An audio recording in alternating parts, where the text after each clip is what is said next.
So వీళ్ళందరి కష్టం, వీళ్ళందరి కష్టాన్ని నిలబెట్టాలి, సక్సెస్ చేయాలంటే ఏం చేయాలి? వరలక్ష్మి లాంటి వాళ్ళు లక్షలు లక్షలు డబ్బులు తీసుకొని, అంటే ప్రెస్ మీట్కి వస్తే 30,000 40,000 తీసుకుంటారు కొంతమంది ఆర్టిస్టులు. నేను కూడా ఆ మధ్య సినిమా చేశాను, ఆదిపురం అనే సినిమా. దాని తర్వాత ఈ సినిమా, నేను నిర్మాతగా 5 సినిమాలు చేశాను. నిర్మాతల కష్టం, నిర్మాతల బాధ నాకు తెలుసు. రిలీజ్ రోజు వరకు, అంటే మార్నింగ్ షో పడే వరకు ఎంత కష్టం ఉంటుందో, ఎంత బాధ ఉంటుందో నాకు తెలుసు. ఆ బాధ ఆవిడికి కూడా తెలుసు. ఎందుకంటే మా సినిమా ఫస్ట్ హాఫ్ డబ్బింగ్ చెప్పేసి ఆవిడ సినిమా కోసం 3 నెలలు మా సినిమాకి డబ్బింగ్కి రాకుండా 3 నెలలు ఏడిపించారు. సెకండ్ హాఫ్ చెప్పడానికి 3 months పట్టిందండి. ఈలోపు ఆవిడ సరస్వతి అని ఒక సినిమా షూటింగ్ డైరెక్షన్ చేసేసారు, సినిమా తీసేసుకున్నారు. ఆవిడ సినిమా మా సినిమా కాదా? ఎందుకంటే ఆవిడ డైరెక్షన్ చేశారు, ఓకే, అఫ్ కోర్స్ డైరెక్షన్ చేశారు. డైరెక్షన్ చేస్తే నేను అంతకంటే, అంటే నేను ఇండస్ట్రీకి వచ్చినప్పుడు 31 సంవత్సరం అయింది, ఆవిడ ఏజ్ 42. అంటే నేను ఇండస్ట్రీకి వచ్చినప్పుడు 10 ఏళ్ల వయసు ఉండొచ్చేమో ఆవిడకి, అంతే కదండి. ఆ అన్ని సంవత్సరాల ఎక్స్పీరియన్స్ ఉన్నా కూడా అలాంటి వాళ్ళని అడుక్కోవటం, అంటే మండే రోజు మొన్న అడుక్కున్నా నేను, ప్లీజ్ అమ్మా రండి, నాకు టైం లేదు, నేను ఉండను అంటే ఏంటి? డబ్బులు తీసుకున్నారుగా, ఫ్రీగా చేయలేదు. డబ్బింగ్ సగం చెప్పాక, ఫస్ట్ హాఫ్ చెప్పాక 3 నెలలు ఆపారు, అంటే తన సినిమా కోసం.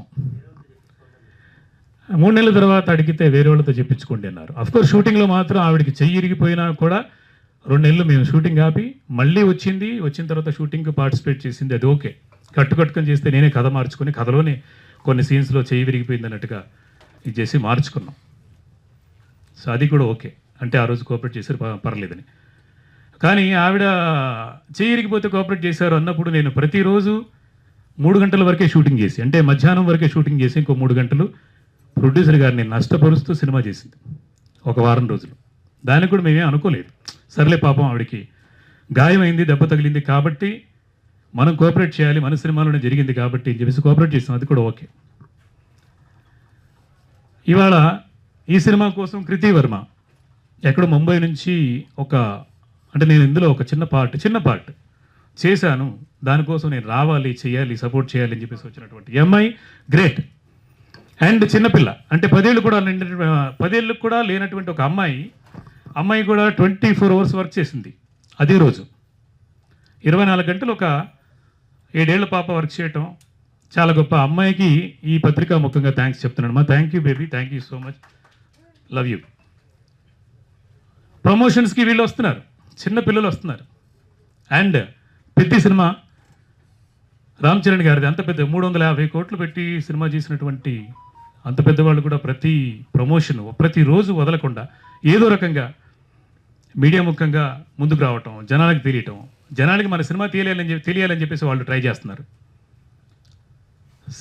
పెద్ద సినిమా బాగుంది, దానికి ఇంకొంచెం బూస్ట్ చేయాలని చెప్పేసి వాళ్ళు ట్రై చేస్తున్నారు.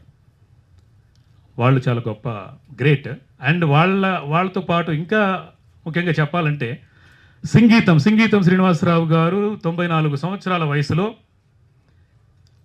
మీడియా ముఖంగా వచ్చి మీ ద్వారా ఆయన సినిమాను కూడా ప్రమోట్ చేసుకున్నారు. 94 ఏళ్ల వయసులో ఉన్నటువంటి ఒక డైరెక్టర్ వచ్చి నా సినిమా ఇది అని చెప్పుకున్నప్పుడు మీరు ఎందుకు రారు? వరలక్ష్మి శరత్ కుమార్ గారు ఎందుకు రారు? వాళ్ళ మేనేజర్ కూడా ఆన్సర్ లేదు. డబ్బులు ఇవ్వనప్పుడు మాత్రం ప్రతిరోజు ఫోన్ చేయడమే, ప్రతి గంట ఫోన్ చేయడమే. డబ్బింగ్ చెప్పాలంటే ప్రసాద్ ల్యాబ్ నుంచి ఆ పక్క సందులోంచి నెక్స్ట్ రోడ్డు 2 కిలోమీటర్ల అవతల నుంచి ఇవతల రోడ్డుకి రావాలంటే 4,000 5,000 మాకు ఖర్చు అవుతుంది. ఓన్లీ ఒక 2 kilometers మా దగ్గర ప్రొడ్యూసర్స్ దగ్గర వసూలు చేస్తారు, బాగానే ఉంది, తీసుకోండి అంటే మీ రూల్స్ ఇది ఉండొచ్చు కాక.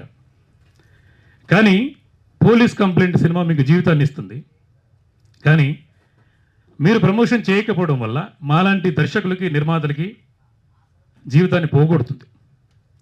ఒక వారం ముందు చూశాను, ఎవరో వరలక్ష్మి గారి కథ చెప్పేసి బయటకు వచ్చేసి ఒక గాడెస్, ఒక గొప్ప వ్యక్తితోటి నేను వర్క్ చేశాను అంటే కథ చెప్పాను, అద్భుతం అని చెప్పేసి ఎవడో ఫేస్బుక్లో పెట్టాడు, చూశాను. కానీ తర్వాత బాధ ఏంటి? సినిమా తీసిన తర్వాత సినిమా బయటికి తీసుకెళ్లే వాళ్ళ బాధ ఏంటి అని చెప్పేసి ఆ డైరెక్టర్ని చూసి జాలేసింది నాకు.